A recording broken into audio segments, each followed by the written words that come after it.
pastor vai falar uma coisa que você não vai gostar, mas o pastor vai falar assim mesmo. A Bíblia não ensina reencarnação e nem ensina que há consciência durante a morte. Se você ler Eclesiastes capítulo 9, versos 5 e 6, lá diz que os vivos sabem que vão morrer, mas os mortos não sabem coisa nenhuma. O seu amor, o seu ódio, a sua inveja já passou.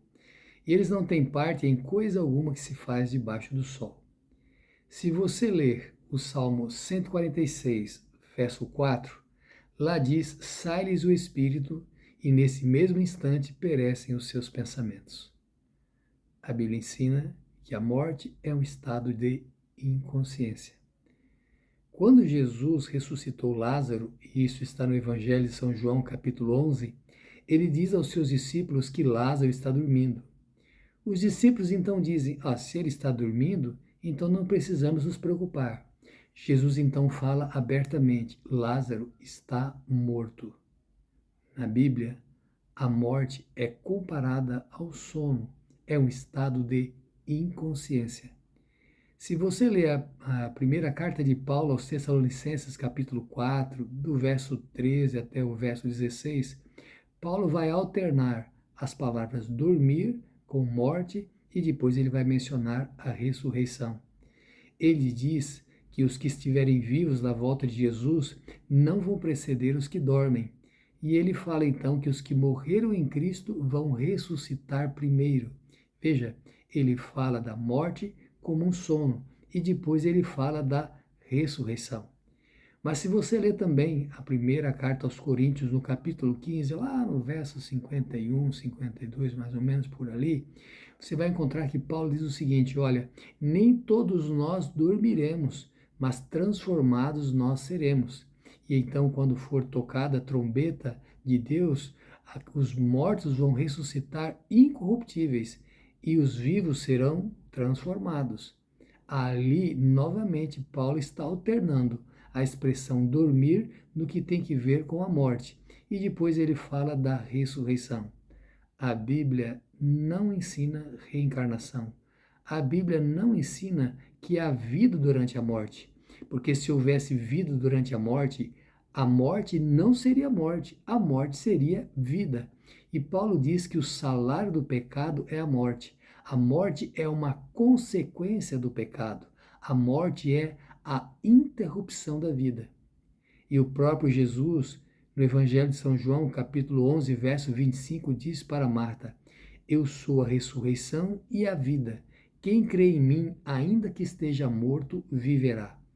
Este é o ensinamento bíblico, o único e transparente ensinamento bíblico, o ensinamento da ressurreição. Então vamos pensar aqui alguns aspectos no que tem que ver ainda com a ressurreição versus reencarnação.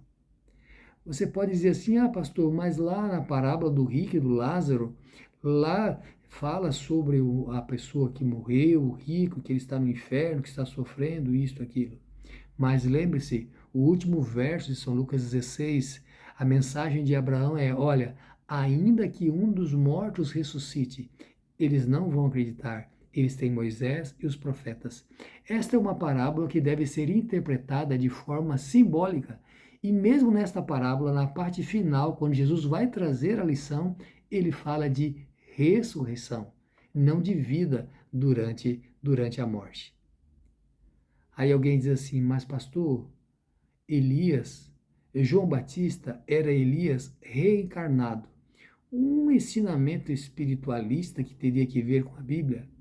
Só um detalhe: Elias não morreu. Então não serve de argumento este pensamento de que João Batista era Elias reencarnado.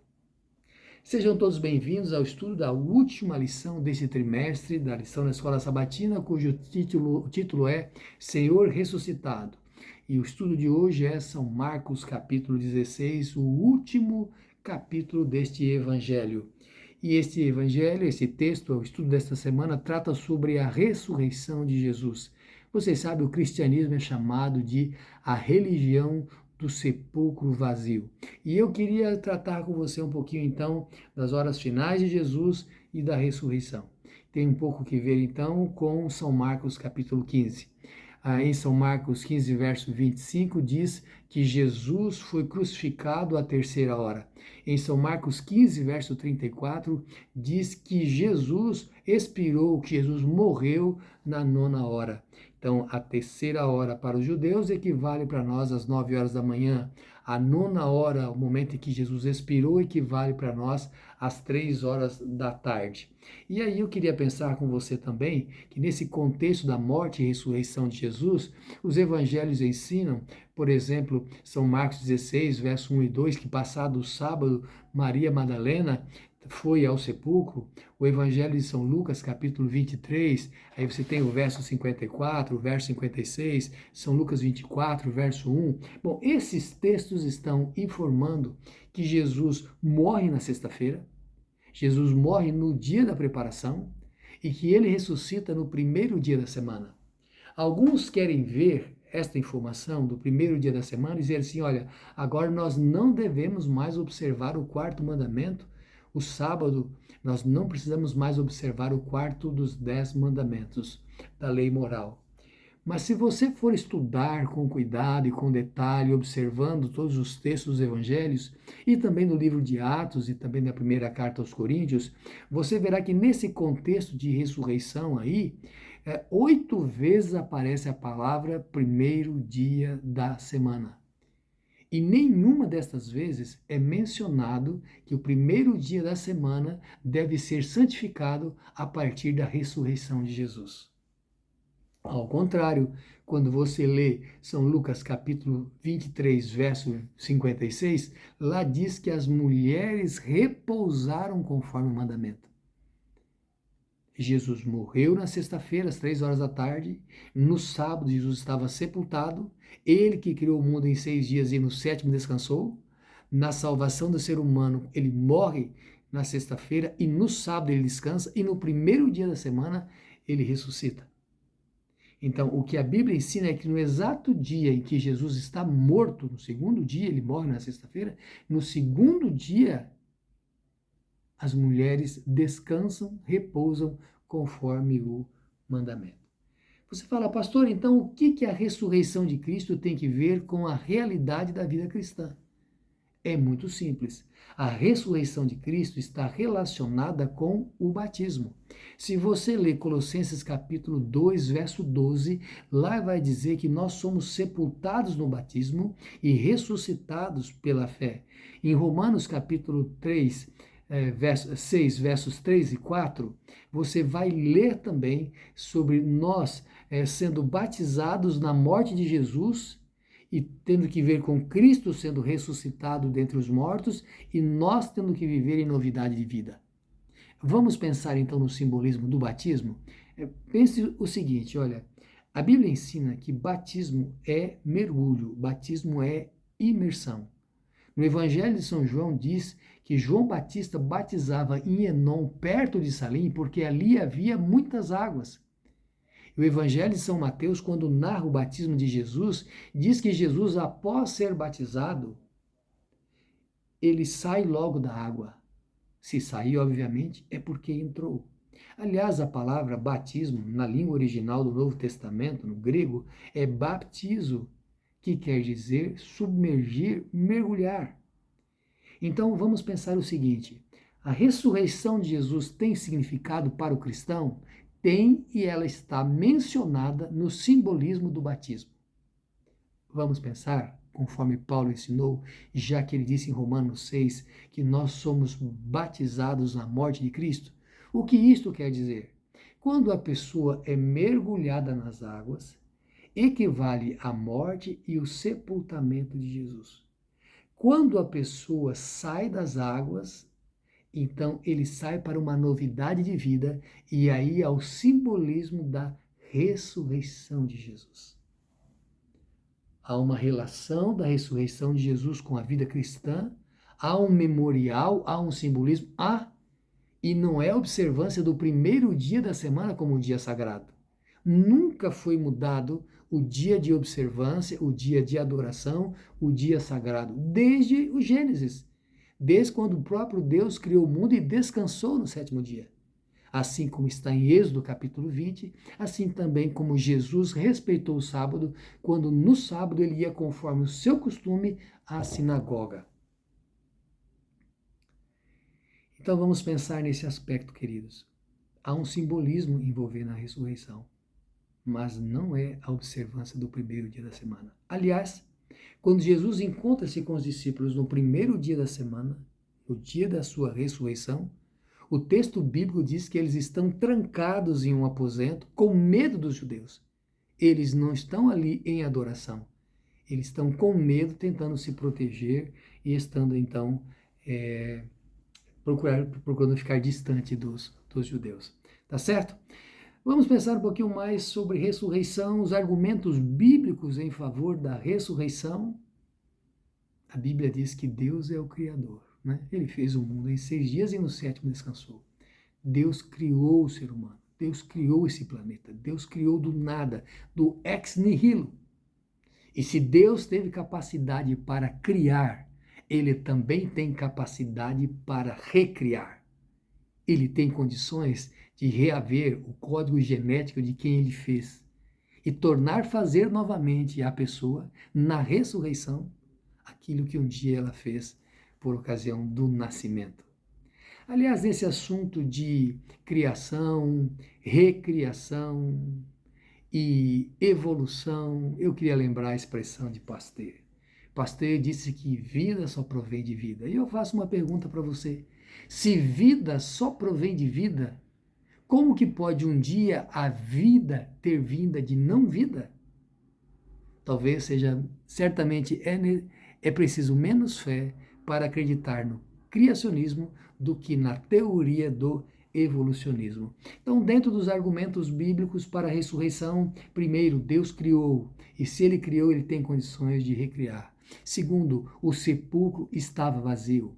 Terceiro, os apóstolos não furtaram o corpo de Jesus, porque eles teriam que passar pelos soldados romanos, e eles não passariam pelos soldados romanos com todo o aparato e poder que eles tinham para impor a ordem que lhes foi dada de proteger o sepulcro. Nós temos que pensar também que o cristianismo começou com esse ensinamento, com esse argumento, e não houve ninguém para desdizer que Jesus havia ressuscitado.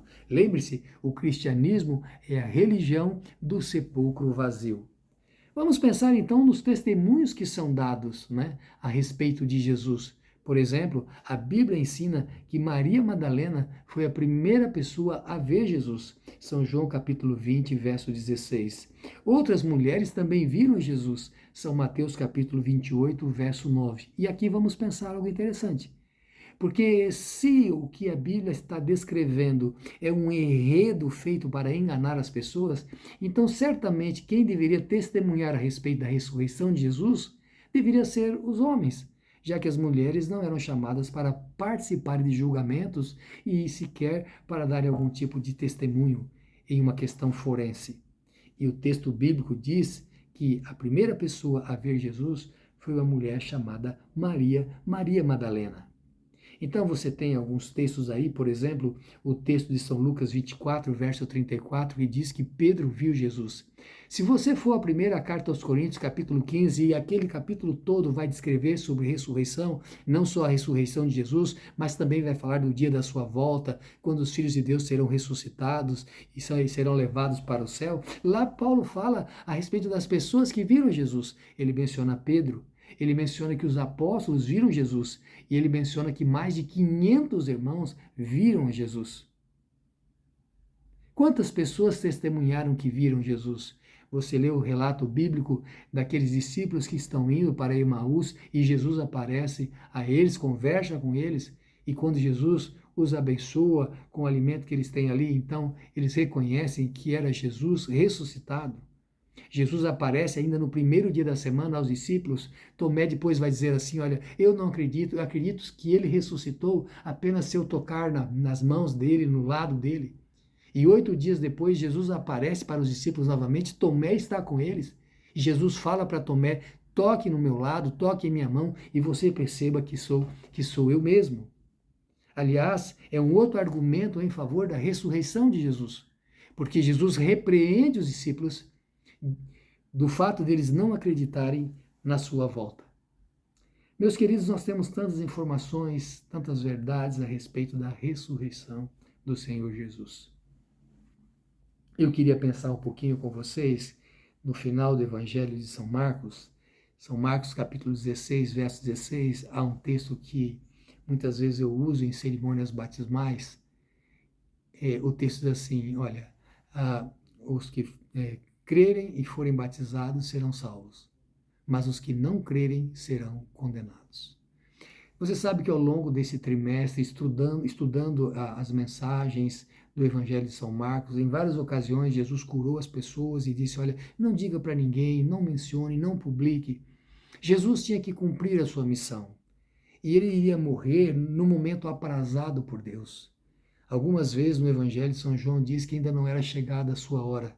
Jesus preferia que não fossem divulgadas as suas obras para que ele não antecipasse mais rivalidade, mais perseguição, que ele conseguisse cumprir a missão que Deus havia escolhido para ele em favor da salvação da humanidade.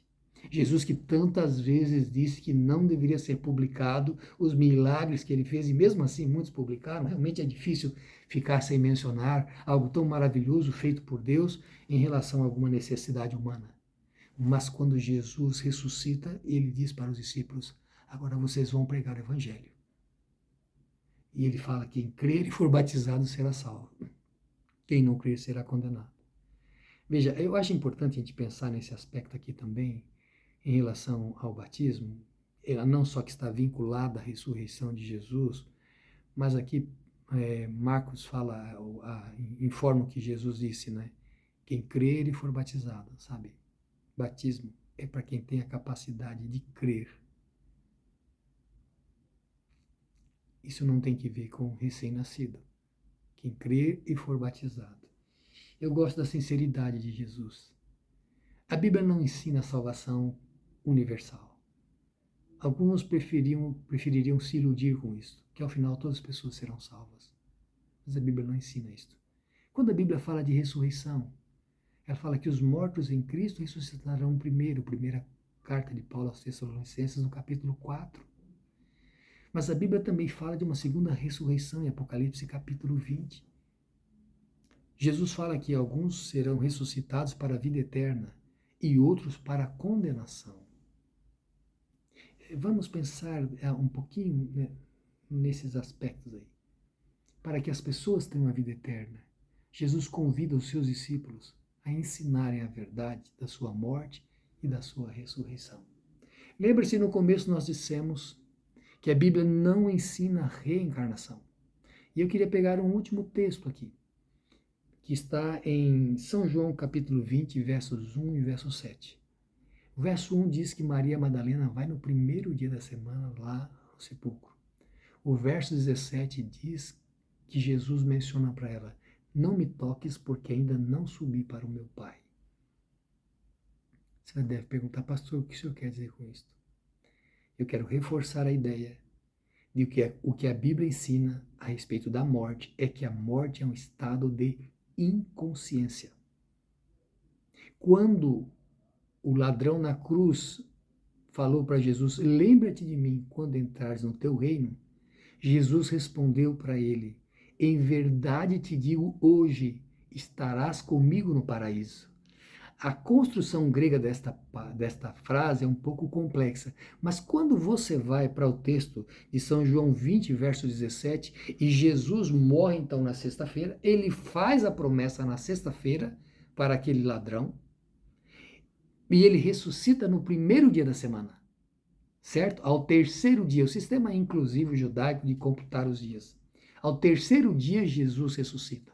E ele fala para Maria, não me toques, porque ainda não subi para o meu Pai. Jesus não tinha ascendido ao paraíso ainda. Por isso ele fala para aquela mulher, não me toques. É fato que depois ele vai dizer para Tomé tocar nele. Então você tem aí o entendimento de que de alguma forma Jesus ascende ao Pai, mas depois da ressurreição. Então a Bíblia não ensina que na morte há um estado de consciência. A Bíblia não ensina, por mais dolorida que seja a realidade de perder o ente querido. A Bíblia não ensina que uma criança, quando morre, se torna um anjinho e vai para o céu. A Bíblia não ensina que a pessoa, quando morre, vai diretamente para o inferno, vai para o céu, ou ela vai para algum lugar purgar os seus pecados. A Bíblia não ensina a realidade do terceiro céu, do sétimo céu, do nirvana. A Bíblia não ensina essas coisas. A Bíblia ensina que a morte é um estado de inconsciência. Por isso, lá na primeira carta aos Coríntios, capítulo 15, Paulo fala da ressurreição e dos outros que serão transformados. Os que ressuscitarem vão ressuscitar incorruptíveis, e os que estiverem vivos por ocasião da volta de Jesus serão transformados. É difícil crer nessas verdades bíblicas quando o próprio Jesus compara a morte a um sono? Quando o próprio Jesus diz para Maria que ela não deveria tocar nele porque ele não havia ascendido ao céu? Eu prefiro acreditar na transparência, na limpidez, na cristalinidade da Bíblia Sagrada. Eu o convido a aceitar a Bíblia tal qual ela tem os seus ensinamentos. Que isto fortaleça a tua fé e que você possa também se preparar para aquele dia, quando Jesus enviar os seus anjos e recolher os seus filhos de toda a extensão da terra e levá-los para um lugar em que não vai haver mais morte, nem pranto, nem dor, porque as primeiras coisas são passadas. Vamos orar? Nosso Pai que estás nos céus, nós te agradecemos porque é uma mensagem confortadora da Bíblia de que haverá a ressurreição. Nós, Senhor Deus, queremos estar entre os que vão viver a vida eterna com Jesus. Perdoa nossos pecados, dirige nossos passos. Se alguém está aflito, angustiado, sem esperança nesse dia, por favor, Senhor Deus, que a tua palavra seja consolo, orientação e estímulo para nos prepararmos para a vida eterna. Cuida, Senhor, de cada um de nós. E quando Jesus voltar para buscar os seus filhos, que nenhum de nós venha a faltar. Pedimos e agradecemos, em nome de Jesus. Amém.